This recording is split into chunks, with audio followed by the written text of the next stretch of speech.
My wife looked me dead in the eye and said, "Just throw it in the wash," while I held her hoodie that reeked of a strange perfume scent I'm literally allergic to. What I discovered next destroyed not just my marriage, but an entire family conspiracy. Guys, I'm literally shaking as I type this. My hands won't stop trembling and I've been staring at this screen for 2 hours trying to figure out how to even start. I'm James, 35, freelance graphic designer living in Denver with what I thought was the perfect life. Married to Emily for 8 years, we've got this gorgeous townhouse in Capitol Hill, our golden retriever Max, and honestly, we're that couple people say they're jealous of at dinner parties. I work from home, she's killing it as a marketing manager at this high-end real estate firm, and we actually still laugh together every night watching Netflix. Or at least, that's what I thought until yesterday morning when I grabbed the wrong hoodie doing laundry. Look, I know how this sounds already, but just bear with me, okay? So I'm rushing around getting ready for a client meeting, and I grab what I think is my gray Nike hoodie from the hamper. The second I pull it on, I'm hit with this wave of cologne that literally made me gag. Not because it smelled bad, it was actually really expensive smelling, like something you'd smell walking past those fancy department store counters. But here's the thing, I don't wear cologne. Ever. Emily knows this. I'm allergic to most fragrances and she's known this since we started dating.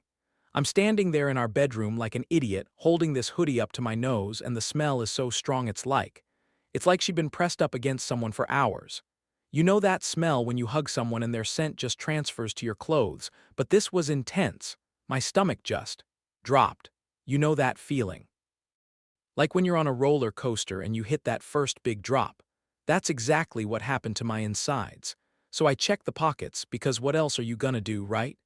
And I find two things that made my blood run cold: fine beach sand, like actual sand. We live in Colorado. We haven't been to a beach in over a year, and half of a torn boarding pass with San Diego visible. I'm just standing there holding this evidence and Emily walks in from her shower. She sees me with her hoodie and goes, "Oh, just throw it in the wash, babe. I spilled coffee on it yesterday." Just throw it in the wash like it's nothing. Like there isn't another man's cologne soaked into the fabric so deep I can smell it from 3 feet away. I didn't say anything, I couldn't. My brain was trying to process what I was looking at, what I was smelling, what this could possibly mean. That wasn't the obvious thing it looked like. That night, Emily comes home at 9:30 p.m., says she was at a networking dinner with potential clients. She's dressed up, really dressed up. Hair done, makeup perfect, wearing this dress I've never seen before. She smells like that same cologne again, just faintly, but it's there. Her phone's been buzzing all evening, but she keeps it face down on the counter. Every time it lights up, she glances at it but doesn't pick it up. Finally, around 10 p.m., she gets a text, and I catch a glimpse of the notification: heart emoji. Just a red heart emoji from someone named Jason P. That's when I remembered something that made my blood freeze. Our phones are synced through iMessage because we share an Apple ID for app purchases. I can see her texts on my iPad. I waited until she went to bed. Then I grabbed my iPad with hands that wouldn't stop shaking. The message thread with Jason P. was, "Guys, I can't even." The most recent text sent at 9:45 p.m. while she was supposedly driving home from her networking dinner. Jason P. Still can't stop thinking about the ocean and last night, Emily. Me either. Can't wait for next time, Jason P. That little place we found on the beach was perfect, Emily. I know. Felt like we were the only two people in the world. I'm reading these messages and I literally felt like I was going to throw up. Like physically sick. I had to run to the bathroom and just sit on the floor for a minute because the room was spinning. There were more messages going back weeks. Planning trips, talking about hotels. Him calling her beautiful and her responding with things I thought she only said to me. I took screenshots of everything. My hands were shaking so bad I could barely operate the iPad, but I got them all. So read it. Am I going crazy here? Am I paranoid? Or is this exactly what it looks like? Because the woman sleeping next to me right now, the woman I've loved for 8 years, the woman I thought was my everything, is apparently living some double life I never had a clue about. And that cologne smell. It's still in my nose. I can't get it out of my head. What the hell do I do? Edit. She just left for work at 6 a.m. on a Saturday morning. She never works Saturdays. She kissed me goodbye and said she'd be back around noon. I'm going to use this time to think through everything you've all suggested. God, I feel like such an idiot. How did I not see this? Update 1. Okay, Reddit. You told me not to confront her yet, and holy shit am I glad I listened to you. First off, thank you for all the support on my last post. Reading your comments was literally the only thing that kept me sane these past 2 weeks. Some of you DM'd me with advice and I can't tell you how much that meant. So here's what's happened since then. That Saturday morning when Emily left for work, I did something I never thought I'd do in my entire life. I followed my own wife. I'm not proud of this, but I got in my car and stayed about 3 blocks behind her. My heart was hammering the entire time and I kept thinking I was going to get caught or that I was being paranoid and she really was just going to work. She wasn't. She drove straight to Union Station, our main train hub downtown, and met someone at the coffee shop inside. Even from across the terminal, I could see it was a guy. Tall, dark hair, expensive suit. Had to be Jason. They hugged, not a friendly hug, intimate hug. The kind where you bury your face in someone's neck and they run their hands through your hair. I watched my wife, my wife, melt into this stranger's arms like it was the most natural thing in the world. I took photos. My hands were shaking so bad I probably took 50 shots just to get a few clear ones, but I got them. Then they both grabbed carry-on bags, luggage I'd never seen before, and headed toward the train platforms. I bought a ticket on the next train and tried to follow, but they were already gone by the time I got through security. That afternoon, Emily texted me. Work is running super late, might not be home until tomorrow evening. Sorry babe, work, right. That's when I did something else I never thought I'd do. I started checking social media like a detective. Jason P., I found him, Jason Pierce. He works at the same real estate firm as Emily, but he's in the luxury property division. Divorced, drives a Tesla, lives in one of those high-rise condos downtown. His Instagram is mostly private, but his stories. Saturday night, he posted a story from what looked like a fancy hotel bar. Just a picture of 2 champagne glasses with the caption, "Perfect evening." Sunday morning, another story. Sunrise view from what was clearly a beach hotel balcony. And then, this is the part that made me want to punch through my laptop screen. Sunday afternoon, he posted a story that was just the view from a beachside restaurant. But in the background, blurred but definitely recognizable, was Emily. She was wearing this white sundress I've never seen, laughing at something off camera. My wife was on vacation with another man while telling me she was working. I screenshotted everything before the stories disappeared. But wait, it gets worse. Monday evening, Emily comes home with this glow about her, like she looked happy, genuinely happy in a way I haven't seen in months. She had a slight tan and smelled like that same cologne again. She showed me work photos from her client site visits, except I reverse searched one of them and it's a stock photo from a San Diego tourism website. She's not even trying that hard to hide it. It's like she thinks I'm completely oblivious. Tuesday morning, I get a DM on Instagram from someone I don't know. Username is just random letters and numbers, account has no posts. The message said, "You should know your wife and Jason have been doing this for months. They disappear together on work trips all the time. Everyone at the office knows. I'm sorry you had to find out this way. Everyone at the office knows. I've been to Emily's office Christmas parties. I've met these people. I've made small talk with them about sports and whether while they all knew my wife was cheating on me. The humiliation is. God, I can't even describe it. It's like finding out everyone's been laughing at a joke and you're the punchline. So now I know this isn't some recent thing. This isn't a mistake or a moment of weakness. This is a full-blown affair that's been going on for months, with multiple trips with their coworkers knowing about it. But I still haven't confronted her. You guys said to gather evidence first, and I think you're right. I need to know exactly how deep this goes before I blow everything up, because there's something else that's been bugging me. Emily's sister Claire has been asking a lot of questions about my work lately. About my clients, about contracts I'm working on, about whether I'm making good money. She even asked if I'd be interested in doing design work for some high-end real estate projects she knows about. I'm starting to wonder if this goes beyond just Emily and Jason. I'm starting to wonder if I've been played by more people than I realized. Next update coming soon. I'm planning something, but I need to be smart about it. Update 2, Reddit. I can't believe I'm back here again, but you guys have been my lifeline through this nightmare, so here we are. What I've discovered in the past month has blown my mind so completely that I'm still processing it all. Remember how I suspected Emily's sister Claire might be involved somehow? I was right, but it's so much worse than I thought. Let me back up. After my last post, I decided to hire a private investigator.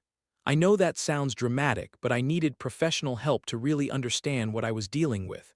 Best money I've ever spent. Within 2 weeks, this guy had mapped out the entire operation. Claire, Emily's older sister, the one I thought was just being nosy about my work, has been Emily's accomplice this whole time. Not just covering for her, but actively profiting from Emily's affair. Here's how it works. Emily would tell me she was staying at Claire's place for sister time when she was actually with Jason. Claire would back up the story if I ever asked.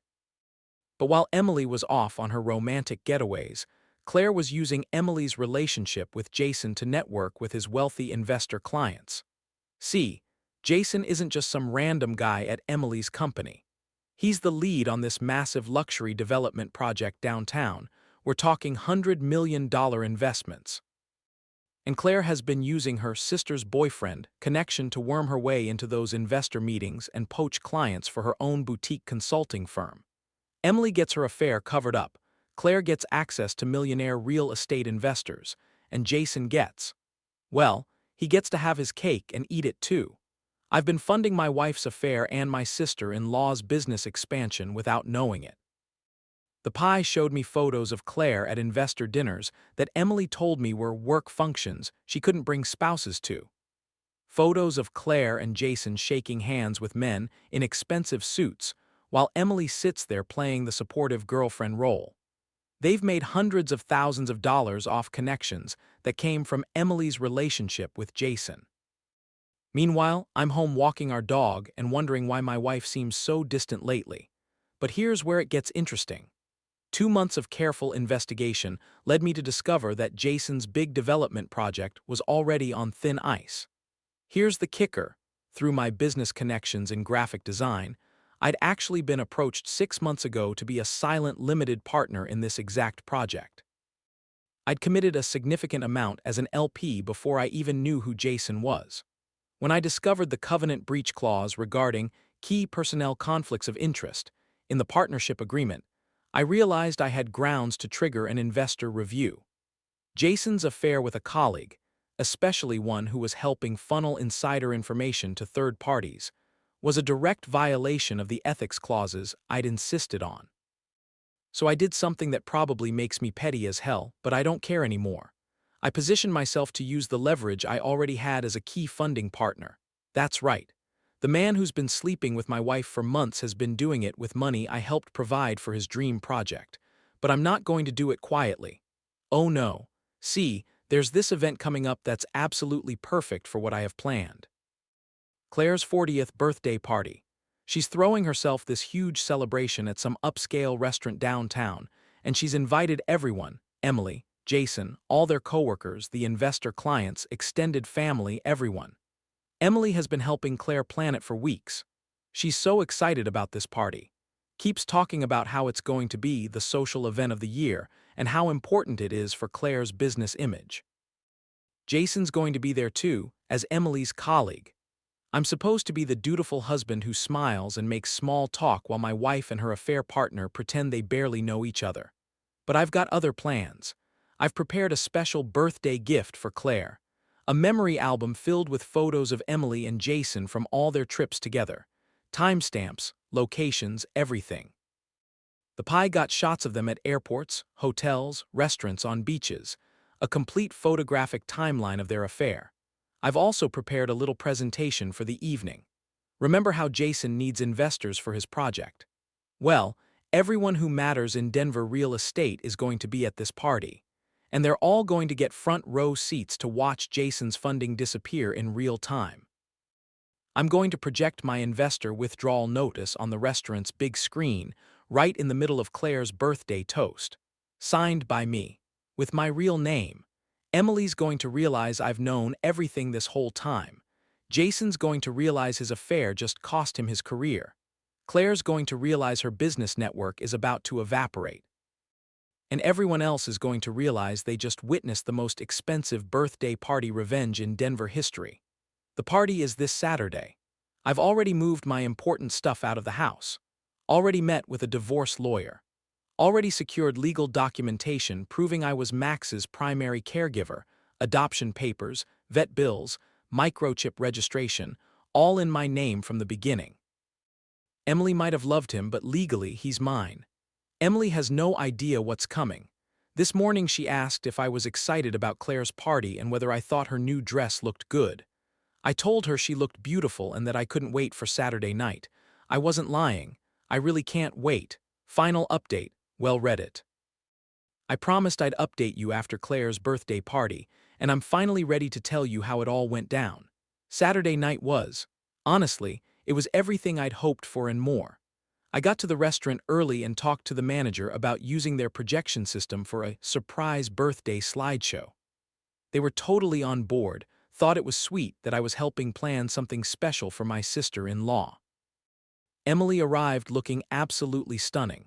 She'd bought a new black dress for the occasion and had her hair done professionally. She was glowing with excitement about the party, about how perfect everything was going to be for Claire's big night. Jason showed up about 20 minutes later. I watched them interact, the careful distance they maintained, the way they avoided looking directly at each other, how they managed to never be in the same conversation circle. They'd clearly practiced this dance before. Claire was in her element, working the room like the social climber she is.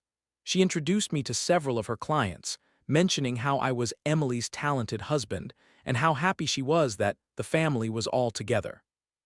The family, right, dinner went smoothly. I made small talk, complimented the food, laughed at jokes.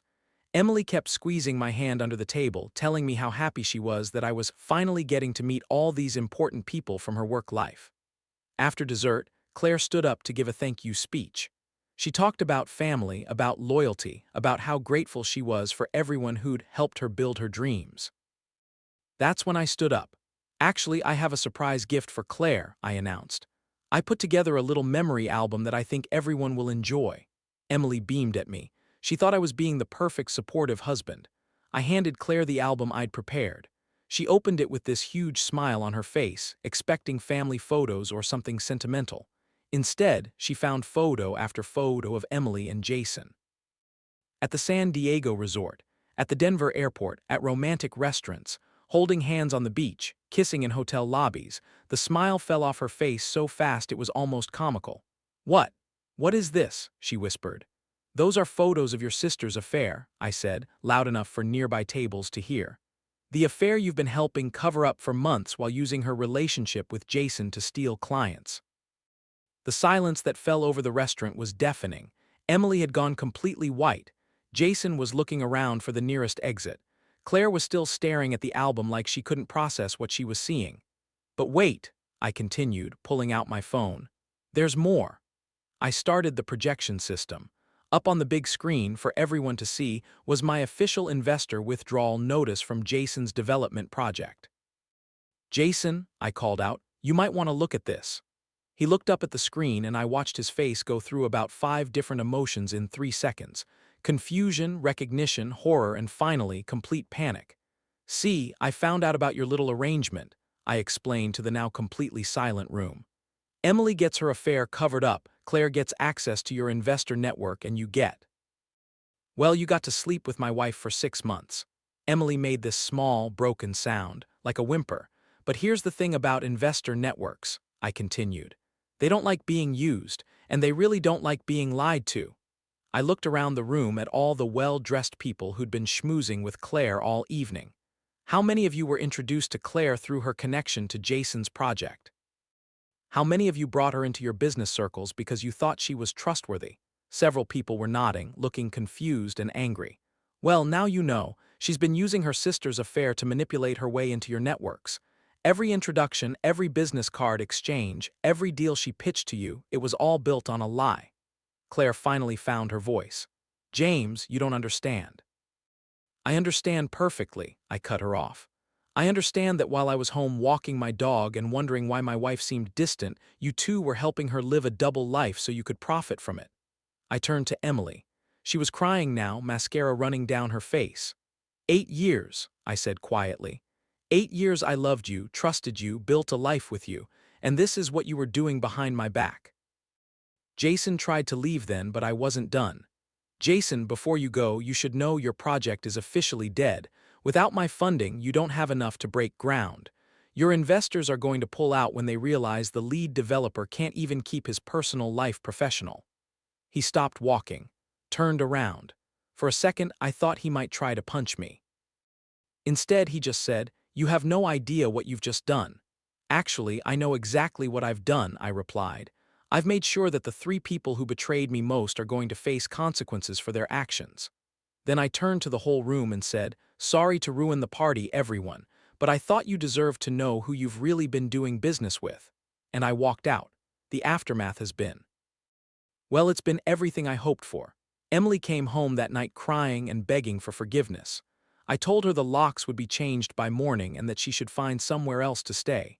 She tried to explain, tried to say it wasn't what I thought, tried to blame Claire for pressuring her into it. I just listened until she was done, then handed her the divorce papers I'd prepared. Jason lost his job within a week. Turns out having your personal drama projected at a room full of real estate investors isn't great for your professional reputation. His development project is completely dead, and he's apparently having trouble finding new employment in Denver. Claire's business has imploded. Most of her clients have dropped her, and word has spread through the real estate community about what happened at her party. She's been calling me non-stop, alternating between threats and begging for forgiveness. I haven't answered a single call. The divorce is proceeding smoothly. Emily tried to fight for half the townhouse, but when your affair is documented with photos and projected at a public event, it's hard to claim you deserve spousal support. I kept Max, obviously. He's been my constant companion through all of this. As for me, I'm doing better than I thought I would. The first month was hard, I won't lie about that. Some days I felt angry, some days I felt sad, some days I felt like an idiot for not seeing the signs sooner. But mostly I feel free. Last weekend, I took Max on a road trip to San Diego, the same place Emily and Jason had their romantic getaways. We stayed at a different hotel, walked on different beaches, but I wanted to reclaim that place for myself. I posted a photo on Instagram of Max and me watching the sunset on the beach. The caption just said, "Smells better without the lies." Emily saw it. She called me crying again, saying she was sorry, saying she missed me, saying she'd made the biggest mistake of her life. I didn't answer that call either. Because here's what I learned from all this: betrayal doesn't happen in a vacuum. Emily didn't just wake up one day and decide to cheat. Claire didn't just accidentally become complicit. Jason didn't just stumble into an affair. They made choices. Deliberate, calculated choices. They built an entire system of lies designed to benefit them at my expense. And when someone shows you who they really are, you should believe them. 3 months later, I'm in a better place than I've been in years. My business is thriving, apparently word spread about my revenge presentation, and some people think it was brilliant marketing. I've been getting more clients than I can handle. I'm dating again too. Nothing serious yet, but I'm remembering what it feels like to be with someone who doesn't make you feel crazy for trusting them. And every morning, I wake up next to Max in our townhouse that smells like nothing but honesty. To anyone else going through something like this, gather your evidence, protect yourself legally, and remember that you deserve better than people who treat your love like it's disposable. Some scents are meant to be washed out. Final edit. Thank you to everyone who followed this story and offered support. Your comments and messages got me through the hardest time of my life. I'm logging off this account now, but I wanted you all to know that sometimes the good guys actually do win in the end. Take care of yourselves out there.